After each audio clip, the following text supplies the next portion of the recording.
اچھا، تو آج ہم قدیم مصر کی ایک بہت ہی مشہور بلکہ یوں کہیں کہ دل کو چھو لینے والی کہانی پر بات کر رہے ہیں، آئسس اور اوسائرس کی۔ جی بالکل، یہ کہانی ایسی ہے جو ہزاروں سال سے سنائی جا رہی ہے، اور ہمارے پاس جو ذرائع ہیں وہ بھی اس کے مختلف پہلوؤں کو نمایاں کرتے ہیں۔ ہاں، کچھ تو عام بیانیاں ہیں جو سب جانتے ہیں، اور کچھ شاید زیادہ تفصیلی نوٹس جو آپ نے دیکھے ہوں گے۔ صحیح۔ تو مقصد کیا ہے آج کی اس گفتگو کا؟ یہی کہ ان ذرائع کی مدد سے ہم کوشش کریں کہ اس کہانی کی گہرائی میں اتریں۔ جی، کرداروں کو سمجھیں، کہانی کے جو اتار چڑھاؤ ہیں۔ بالکل، اور اس کا اصل پیغام کیا ہے جو آج بھی اتنا اہم کیوں سمجھا جاتا ہے؟ چلیں پھر شروع کرتے ہیں۔ ضرور۔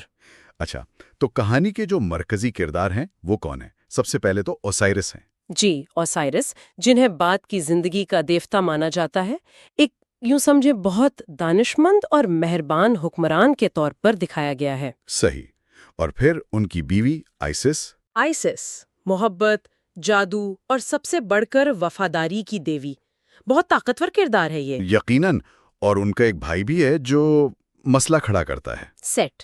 ہاں، سیٹ، حاسد بھائی، جو افراتفری، تشدد، منفی قوتوں کی نمائندگی کرتا ہے۔ اور آخر میں ان کا بیٹا ہورس۔ جی، ہورس، جو انصاف اور بعد میں اپنے باپ کے انتقام کی علامت بنتا ہے۔ ٹھیک ہے، تو کہانی شروع ہوتی ہے اوسائرس کے دور حکومت سے۔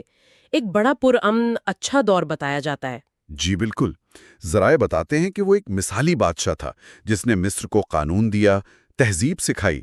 ہاں، میں نے بھی پڑھا کہ کچھ تصویروں میں انہیں سنہرے لباس اور نیلے تاج میں دکھایا گیا ہے، جو ظاہر ہے ان کی شاہی حیثیت اور دانائی کو ظاہر کرتا ہے۔ بالکل، اور لوگ ان کے راج میں بہت خوشحال تھے، انصاف تھا، امن تھا۔ لیکن جیسا کہ ہوتا ہے، جہاں اتنی اچھائی ہو وہاں حسد بھی پیدا ہو جاتا ہے۔ صحیح کہا، اوسائرس کا بھائی سیٹ، وہ اپنے بھائی کی اس مقبولیت سے، اس طاقت سے بہت جلتا تھا۔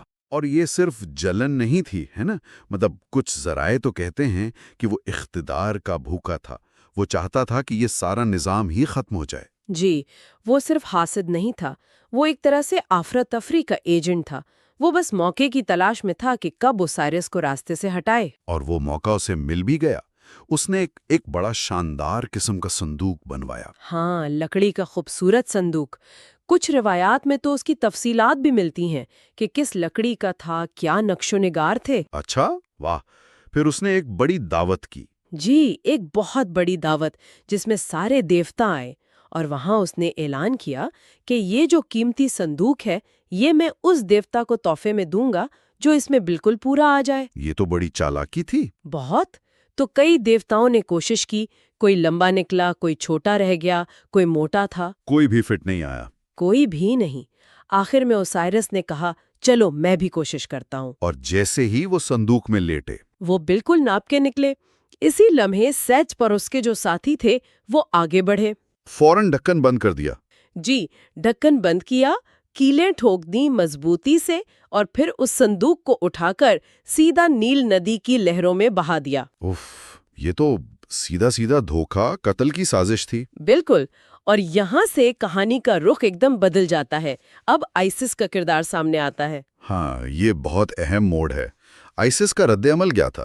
دیکھیے، جو ذرائع ہیں خاص طور پر جو شاعری انداز میں ہیں، وہ بتاتے ہیں کہ جب اسے پتہ چلا کہ اس کے شوہر کے ساتھ کیا ہوا ہے تو ظاہر ہے اس کا دل ٹوٹ گیا، وہ بکھر گئی۔ یقیناً۔ لیکن اہم بات یہ ہے کہ اس کا غم فوراً ایک عزم میں بدل گیا۔ وہ صرف روتی نہیں رہی، اس نے فوراً فیصلہ کیا کہ وہ اپنے شوہر کو ڈھونڈے گی۔ بالکل، یہ بات بہت زبردست ہے کہ وہ صرف ایک لاچار، غمزدہ بیوی نہیں بن گئیں۔ کچھ جگہ ان کے جادوئی پروں کا بھی ذکر ہے، شاید یہ ان کی طاقت کی علامت ہو سکتا ہے، علامت ہی ہوگی کہ ان میں وہ طاقت تھی، وہ پہنچ تھی کہ وہ کہیں بھی جا سکتی تھیں، تو انہوں نے فوراً اپنے شوہر کی تلاش شروع کر دی۔ اور یہ کوئی آسان سفر نہیں تھا، نیل ندی کے کنارے، میلوں تک۔ جی، صحراؤں میں، دلدل میں، جنگلوں میں، ہر جگہ وہ بھٹکتی رہیں، کوئی نشان، کوئی سوراخ ڈھونڈتی رہیں۔ آخرکار اتنی لمبی مشکل تلاش کے بعد انہیں وہ صندوق مل ہی گیا۔ جی، کچھ روایات کہتی ہیں کہ وہ صندوق بہتے بہتے سمندر پار ایک جگہ تھی بائبلوس، وہاں پہنچ گیا تھا۔ اچھا۔ ہاں، اور وہاں ایک درخت کے تنے میں پھنس گیا تھا۔ آئسس وہاں تک گئی اور کسی نہ کسی طرح وہ صندوق حاصل کر کے واپس مصر لے آئیں۔ مگر سیٹ وہ کہاں باز آنے والا تھا؟ بالکل نہیں۔ اس کی برائی، اس کی نفرت کی کوئی حد نہیں تھی۔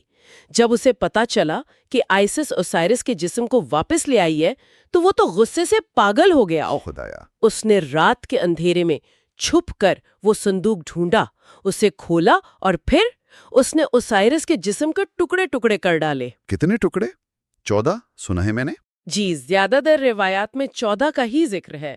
اور پھر اس نے وہ ٹکڑے پورے مصر میں دور دور تک پھینک دیے، بکھیر دیے، تاکہ آئسس انہیں کبھی جوڑ نہ سکے۔ یہ تو ظلم کی انتہا ہے۔ واقعی یہ آئسس کے لیے پہلے سے بھی بڑا صدمہ تھا۔ سوچیں ذرا، جس شوہر کو اتنی مشکل سے ڈھونڈ کر لائیں، اب اس کے جسم کے حصے جمع کرنے ہیں۔ بالکل۔ لیکن کمال دیکھیں، اس واقعے نے اسے توڑا نہیں، بلکہ اس کا ارادہ اور پکا ہو گیا۔ ہاں، کچھ تجزیے یہ بھی کہتے ہیں کہ یہ سفر صرف محبت کا نہیں تھا، یہ اس کا فرض تھا، ایک الہی ذمہ داری تھی۔ صحیح۔ تو اس نے پھر ہمت باندھی اور وہ ناممکن نظر آنے والا کام شروع کیا۔ دوبارہ وہی سفر، وہی تلاش، کشتی میں بیٹھ کر نیل کی جھاڑیوں میں، صحرا کی گرم ریت پر، ہر جگہ ایک ایک ٹکڑا ڈھونڈتی پھریں۔ یہ ان کی محبت، ان کی ہمت، ان کی ثابت قدمی کی ایک لازوال مثال ہے۔ اور یہاں ان کی جادوئی طاقتیں کام آئی ہیں نا؟ جی بالکل۔ کچھ پپائرس کے حوالے ملتے ہیں جو بتاتے ہیں کہ انہوں نے خاص منتر پڑھے، جادو کا علم استعمال کیا ہر ٹکڑے کو تلاش کرنے کے لیے۔ اور جب سارے ٹکڑے مل گئے، سوائے ایک کے شاید، ہاں، کہا جاتا ہے کہ ایک ٹکڑا نیل کی کسی مچھلی نے نگل لیا تھا، وہ نہیں ملا، لیکن باقی سارے ٹکڑے جب جمع ہو گئے تو انہوں نے انہیں بڑی مہارت سے جوڑا۔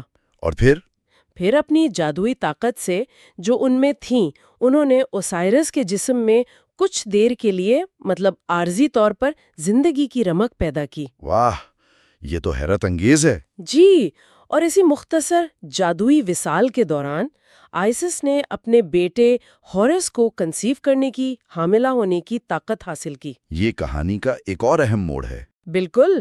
اس کے فوراً بعد اوسائرس کی وہ عارضی زندگی ختم ہو گئی اور وہ ہمیشہ کے لیے دوات یعنی عالم ارواح یا انڈر ورلڈ چلے گئے، جہاں انہوں نے اپنا وہ کردار سنبھالا جو مصری عقائد میں بہت اہم ہے، مردوں کا منصف اور بعد کی زندگی کا بادشاہ۔ جی، جو ان کے جنازے کی رسومات سے متعلق متون ہیں، ان میں اس کی بڑی تفصیل ہے۔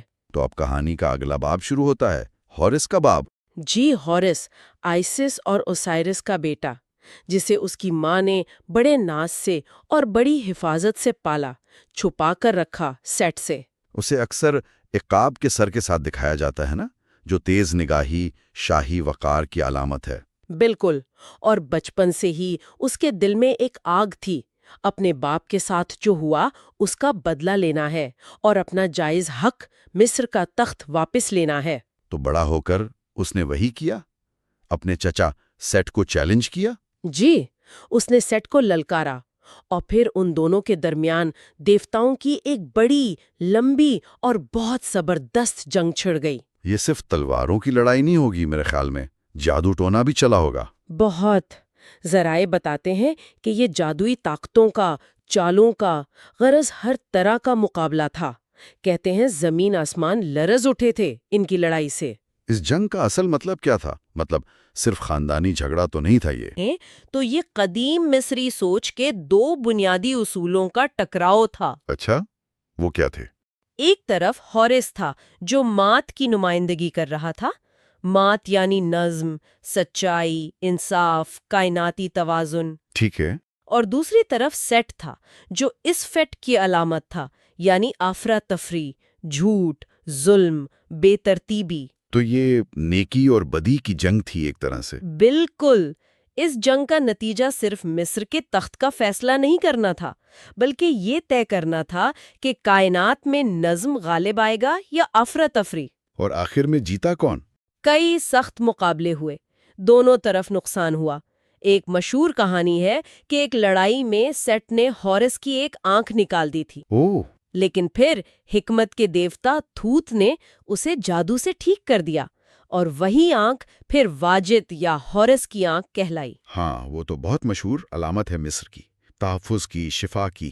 جی بالکل۔ تو آخر کار بہت سی لڑائیوں کے بعد ہورس نے سیٹ کو شکست دی۔ اس نے اپنے باپ کا بدلہ بھی لے لیا اور مصر میں انصاف بھی بحال کر دیا۔ صحیح، اس نے مارت کو اسفت پر غالب کر دیا، الہی نظام حکومت دوبارہ قائم ہو گیا۔ اس پوری کہانی میں آئسس کا کردار، وہ تو مرکزی رہا شروع سے آخر تک۔ بلا شبہ وہ صرف ایک بیوی یا ماں نہیں تھیں، وہ ایک غیر معمولی شخصیت تھیں۔ ان کی محبت، ان کا عزم کمال تھا۔ ہاں، اور وہ ذہین بھی تھیں، طاقتور جادوگرنی بھی۔ انہوں نے ہی تو ہورس کو تیار کیا اس جنگ کے لیے۔ جی بالکل۔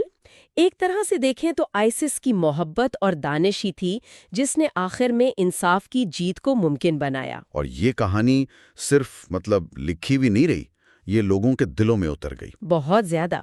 مندروں کی دیواروں پر اس کے منظر بنائے گئے، مذہبی تہواروں میں اس کو دہرایا جاتا تھا۔ مائیں بچوں کو سناتی ہوں گے نسلوں تک۔ یقیناً آئسس کو ایک عظیم دیوی کے طور پر پوجا جانے لگا۔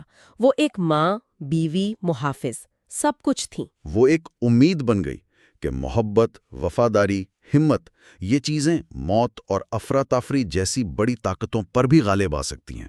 بالکل، یہی اس کہانی کا نچوڑ ہے۔ تو اگر ہم ان تمام باتوں کو سمیٹیں تو خلاصہ کیا نکلتا ہے؟ یہ قدیم کہانی، جیسا کہ ہمارے ذرائع سے بھی ظاہر ہے، ہمیں کئی گہری باتیں سکھاتی ہے۔ جی، ایک تو محبت کی لازوال طاقت جو آئسس میں نظر آتی ہے۔ صحیح۔ حسد کے کتنے برے نتائج ہو سکتے ہیں، جیسا سیٹ کے کردار سے ظاہر ہے۔ بالکل۔ انصاف کے لیے لڑنا کتنا ضروری ہے جو ہورس نے کیا۔ جی ہاں، اور پھر موت کے بعد زندگی کا وہ تصور جو اوسائرس سے جڑا ہے۔ صحیح۔ یہ صرف ایک پرانی دیومالائی کہانی نہیں، یہ انسانی تجربے کی گہری سچائیوں کا مجموعہ ہے۔ بالکل، اور یہ سوچنے والی بات ہے کہ اس قسم کی جو بنیادی کہانیاں ہوتی ہیں نا، جو کسی بھی تہذیب کی جڑوں میں ہوتی ہیں، جی وہ کیسے اس تہذیب کی اقدار کو شکل دیتی ہیں، جی جیسے انصاف، محبت، قربانی، مشکلوں کا سامنا کرنا۔ بالکل، اور یہ کہانیاں وقت کے ساتھ ساتھ کیسے نئی معنویت اختیار کرتی ہیں۔ ہزاروں سال بعد بھی یہ جو موضوعات ہیں، محبت، دھوکہ، انصاف کی جنگ، امید، یہ آج بھی اتنے ہی اہم ہیں۔